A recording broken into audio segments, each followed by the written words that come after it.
Hello guys, so today I'm going to be talking to one of the most creative designers in Lagos.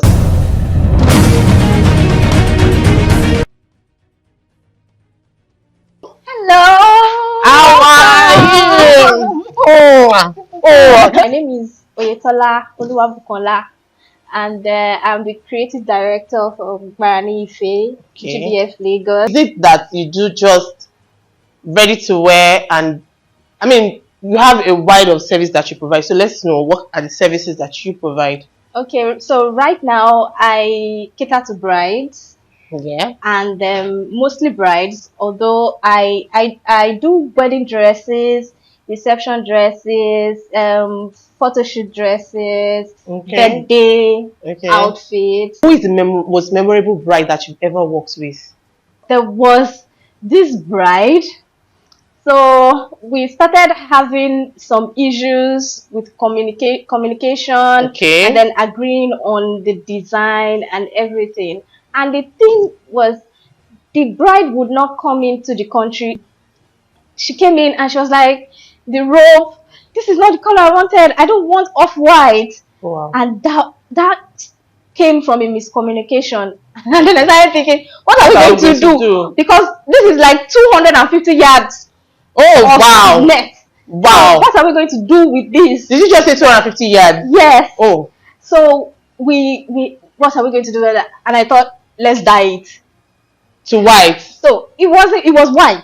Okay, so to off-white. So it was off-white. Okay, so what color she wanted? Any other color. Oh, she was not particular about any other color, but she doesn't want white or off-white. So she wanted something like blush, and then I had to send somebody go and get me dye, the native dye. Like we bought red, different colors. I didn't know what it was going to turn out to be. And net fabric the dye would not stay. Yeah. So after making the whole beautiful robe, then we had to soak it in dye. Wow. We soaked it in dye, and then it came out beautifully. She loved. Eventually, when she came back, she came for our second fitting. She loved the color, but there was still issue with her wedding dress.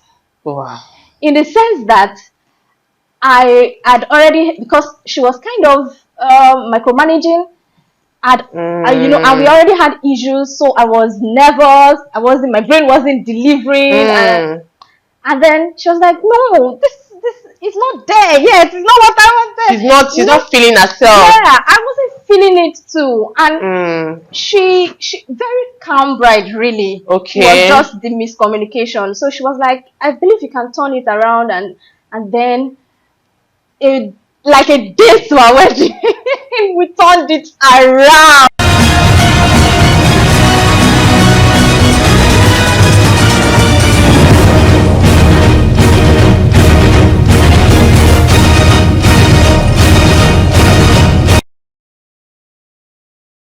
Hello guys, so today I'm going to be talking to one of the most creative designers in Lagos, and I'm not joking, I'm not capping. Come with me as I talk to my darling. Let's go. Hello. How are you? Oh, good to see you too. How are you? Fine. So this is my baddest designer for today. How are you? Fine. Woo! Thank you so much. This is nice. Like I always say, that I will always bring you the best in the industry when it comes to creativity. She's top notch. So I'm just going to allow her to do her thing. Can we meet you?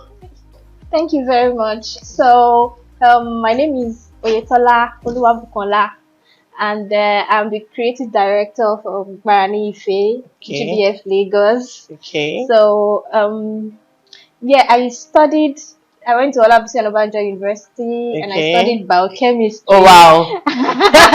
Biochemistry turned Taylor. I'm sorry for that word, but yeah. And from biochemistry, and then I ventured a bit into visual art with postgraduate diploma, and then and now we're here. Okay, so I was going to ask you that what service do you provide, but she has already said it. Okay, but for for the sake of people who don't know, is it that you do just ready to wear, and I mean you have a wide of service that you provide, so let's know what are the services that you provide. Okay, so right now I cater to brides. Yeah. And mostly brides, although I do wedding dresses, reception dresses, photo shoot dresses, birthday outfits, things along that line. I'm still considering ready to wear, but yeah. Okay, so one thing is I've worked with Buki multiple times, and I can tell you for a fact that she's very creative. So one of the times that I've tried to convince my bride to say, oh, I know somebody and she's very creative, and you know, and it's like, I said, trust me. And then when we come and the other's like, oh wow, that means you said it. So I can vouch for her that no, when it comes to creativity. Okay, so moving on, what is the most memorable, or who is the most memorable bride that you've ever worked with? Okay, so I have memorable positive and I have memorable negative. Okay, I would want us to do the negative so that we can learn one or two things. It wasn't exactly negative. Okay. I can't say I've really had really negative like fashion designers would have it, but there was this bride. So we started having some issues with communication, and then agreeing on the design and everything. And the thing was, the bride would not come into the country until a week before our wedding. Like, we have this happening with when we work with brides outside the country. Yeah. Most of them come in a week to their wedding. Yeah. That is fine. But she didn't come in until, she was supposed to come in a week before, but she didn't come in until the week of the wedding. Oh, wow. Like a few days. So she came in on Tuesday. Wedding was Saturday. And she came in and she was like, the robe, this is not the color I wanted. I don't want off-white. Wow. And that came from a miscommunication. And then I started thinking, what are we going to do? Because this is like 250 yards. Oh, wow. Net. Wow. So what are we going to do with this? Did you just say 250 yards? Yes. Oh. So we what are we going to do with that? And I thought, let's dye it to white. So it was white. Okay, so to off-white. It was off-white. Okay, so what color she wanted? Any other color. Oh, she was not particular about any other color, but she doesn't want white or off-white. So she wanted something like blush, and then I had to send somebody go and get me dye, the native dye. Like, we bought red, different colors. I didn't know what it was going to turn out to be. And you know, net fabric would not, the dye would not stay. Yeah. So after making the whole beautiful robe, then we had to soak it in dye. Wow. We soaked it in dye, and then it came out beautifully. She loved, eventually when she came back, she came for our second fitting. She loved the color, but there was still issue with her wedding dress. Wow. In the sense that I had already, because she was kind of micromanaging, you know, and we already had issues, so I was nervous. My brain wasn't delivering, and then she was like, "No, this is not there yet. It's not what I wanted." She's not feeling herself. Yeah, I wasn't feeling it too, and she very calm bride, really. Okay. It was just the miscommunication. So she was like, "I believe you can turn it around," and then like a day to our wedding, we turned it around, and it came out nice. Yeah, I was going to deliver the dress. Like, she was calling me 12. There was curfew then. She was calling me 12 midnight, and I was like, I can't come now. You'll see me by 5 a.m. When I got there and I opened the dress, she was like, "Oh my God, I love it!" Oh wow. Oh wow, wow. Eventually everything turned out really good, but the process was really tough. We can agree that for every job there are challenges, and you would always okay. So now in our own case, she's not difficult. Have you ever had to work with a difficult bride? No, not really. Oh wow, you're so lucky. The thing is, I am also not a difficult person. Okay. So I try to calm you down. Okay. Try to get what you're saying. If you want me to change things over and over, I will change it. I'll look into it. And then if we can't change it, I would try to convince you. From the professional part, yes. That okay, so this is what will work, yes, this is what will not work. I try not to antagonize my brides because it puts them on edge. Yeah. And anything you say will not be well received. So I try to not antagonize, try to get us on the same page. I mean, it's their big day. You have to be very, very patient with them. It's very, very important. So, for how long have you been doing this? Okay. So, if it's starting from tailoring, really, like I have a history really, okay. And that is I grew up knowing that I wanted to do something with my hands. Okay. When I would pretend, I knew as early as 7 or 6.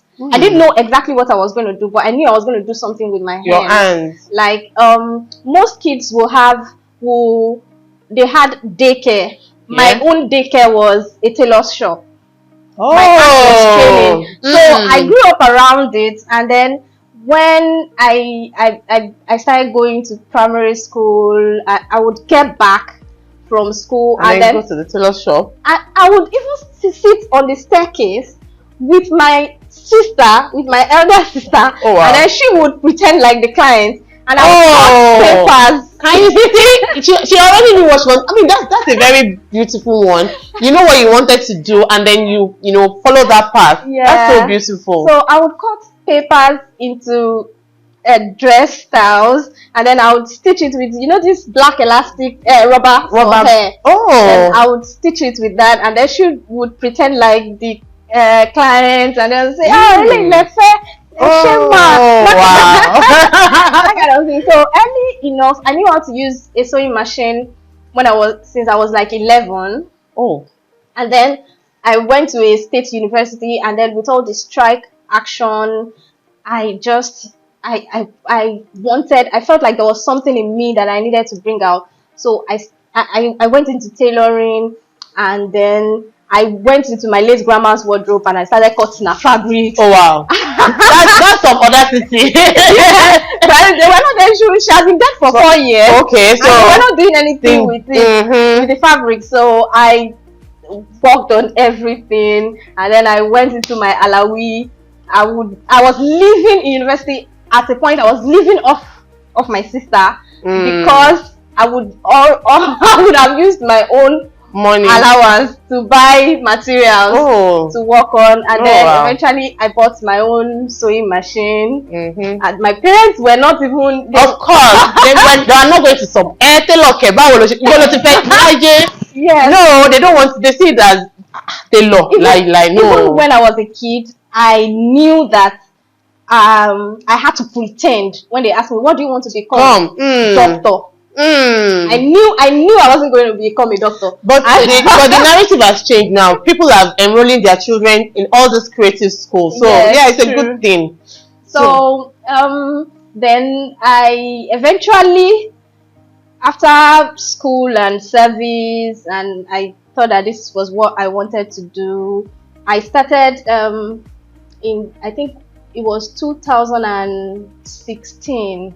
Okay, so that's like the professional now. Yes, when my parents decided that this girl waking us up and sewing from 2 a.m.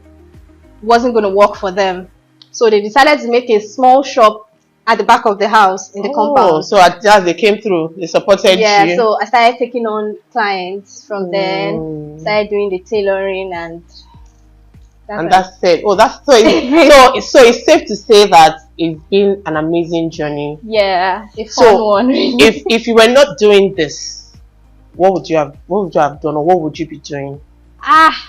Really? I think it was either this or this for me. Are you serious? It was either this or this for me. So you've never had another? Okay, so even if this doesn't work out, can I just? No. I've never had that at the back of my mind. Wow. I remembered when I was moving to Lagos. That was when I came to do a postgraduate diploma, and after that course, my mom was like, "Oh, now that you have gone to Lagos, maybe you can be looking for a job." And I was like, "No, there's no looking for job. This is what I am going to do. You better start praying it succeeds." Oh wow! And that has been it. Wow. I mean, because I know that people usually have like, okay, so if this doesn't work, or if I was not doing this, I was, so it's safe to say that you already knew your path, and then you just like, you know what, this is what I'm going to do. Now I'm going to ask you another question. When it comes to this job, what are the challenges that you face on the job? Firstly, that's the economic factors. Okay. The inflation, the price of fuel going up. You know, you have power generator and all of that, and then the electricity tariff that goes up. You know, you do a lot of ironing, machines and all. So that has been one of the difficulties. The inflation, dollar rate, really. I tell people that in Nigeria we don't actually spend naira. Yeah, we spend dollars.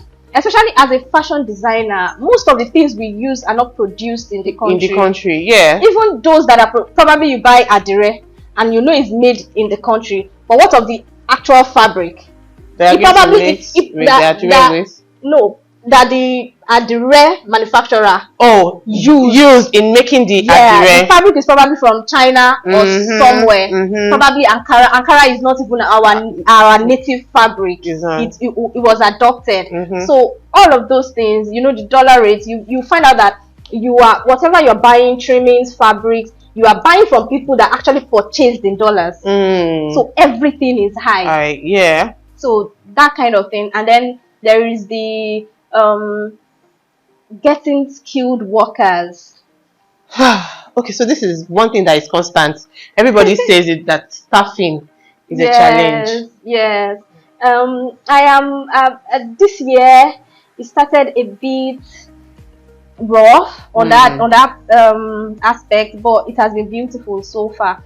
So the thing is, sometimes it is hard when you're looking for tailors. You might not get them. When you eventually find them, they might not be delivering what you on want, the level that you want. And then there are ways to go about it, but that can be very, very difficult. And then at times they can just up and leave without cause. I mean, you cannot tie anybody down, but just stand up and say, "I'm done." They don't think about what, you know, the effect it has on the business. They just think, "Oh, why I have to leave? I'm done here." And sometimes they don't even, you know, they have their dreams. And then probably you've been good to them. They don't know how else to come and tell you they want to leave. They just vanish. And then that can be heartbreaking. I know, right? So, I know. Okay, so I've when it comes to pricing, I know some people would say, "Oh, I want to make a wedding dress," and you say, "Oh, I'm charging you $500." So for what? It's not just a dress. So how do you? Because I still say, what are you serious? Just because I want to make a dress, you are charging me $600? No. How do you deal with people who, I wouldn't say underpriced, because I mean everybody has a budget. So how do you deal with people who say, "No, it's too expensive for me"? Or is it that you tell them, "Actually, oh, I'm sorry, you have to look elsewhere"? Or is there a way you just, you know, go around it? Okay, so it depends on the communication you've had with the person. If you've had this level of communication where they can tell you that, "Oh, I can't afford that," and then you begin to suggest to them options. Do you want something lower? And then, but you already have a baseline of where the line you cannot cross, because you know, once you go beyond that lower than that budget, you are going to make a loss. There's nothing you can do. So you tell them, "Okay, this is the lowest I can go. These are the kind of things I can offer you in that on that budget. And if you can't work with it, you let them know." But sometimes if people have not had the right conversation, or probably you could, you know, there are conversations you could read an edge into the tone already. Yeah. And then you just be like, oh no, I don't want to work with this person if they're not willing to pay so amount. A certain amount. I mean, it's been a beautiful time chatting with Book. So I want to ask, that your brand name, Gbaraniyi Fei. Have you had people had difficulty pronouncing it? And then why Gbaraniyi Fei? Because it's very, very... Yes, all the time. People have difficulty pronouncing it. So that's why I tell them just say GBS. For the GB and Fei. Okay. So there's actually a story around this. Everything for me has been a story. It doesn't just come out like that. So I was praying. I hadn't even started so much of tailoring then. I was praying, one name, God, one name, and the Gbaraniyi name came to me. And then I needed something maybe a bit catchy at the end of it. And then when I started taking on clients, you know, when we're tailoring, we can look very rough. So I had my hair a wire. My sister had this client that has been pretending, my pretend client. She sat in front of me and she was like, hey, you're very creative. And right now, you look like Albert Einstein. I'll start calling you Fashion Einstein. So that is the Fei. So you can't say Gbaraniyi Fashion Einstein. So Gbaraniyi Fei, just to represent the creativity. So for the non-Yorubas, Gbaraniyi means, I'm trying to look for the simplest way to say this, Gbaraniyi, like giving honor to the body. Okay, yeah. So yes. Okay, so one last thing, for people who want to go this route, what advice do you have for them? I would say keep at it. Okay. I know I've said the story like it's been easy. It's not. I had times when I wanted to quit. Fine, I knew this was the only thing I wanted to do. But at a point, your passion becomes a job. Because you have to keep at it, you have to make money from it. It becomes, sometimes it might get stereotypical, the kind of jobs you're just getting. You just have to keep at it. You just have to keep at it, and then you keep turning around and turning around. I mean, up until 2020, it was after the COVID lockdown that I decided I wasn't going to do regular tailoring anymore. I wasn't going to take Ashwebi, I wasn't going to take Ankara. And then, my sister, I don't got do. Because I mean, people don't want to pay more for Ashwebi. Why would I pay 30, 40, 50K for Ashwebi? So at that time, I had people telling me, oh, you can do the bridals on the side and still be doing it. But I tried that, and Ashwebi will always take over, because you will have somebody bring like 5 fabrics and be like, okay, I need you to do these 5 fabrics, and then they tell you, do this one now, and then you know the kind of discounts you have to give a client that brings 5 fabrics is different from what you have to make from 5 different people. And it was really stressful because there are several colors, and you have to shop for each fabric. You have to shop for the lining, the trimmings, everything for everyone. If you're making like 50 Ashwebi in a month, you have to shop for the 50 sometimes. Because I mean, styles differ. Yeah, the styles differ, and most times people don't let you express your creativity. They don't trust you to. They just go and copy one from Instagram. Thing. Once, oh, this looks okay. This is style I want. Oh yeah, yes, I want it like that. And they want you to hit it exactly like that. So the stress was getting too much, and then people, because you know they sometimes, you know, it's a flowing clientele. It's not like people are changing. They hold you there, you hold them there as your client, and then you find out that 2 years after you have made a dress, somebody wants to come and adjust it and amend it. Those things are stressful. I can imagine. And they take time. So I was just like, I'm done with this area. And I had people telling me, still try. I said at that time I was done.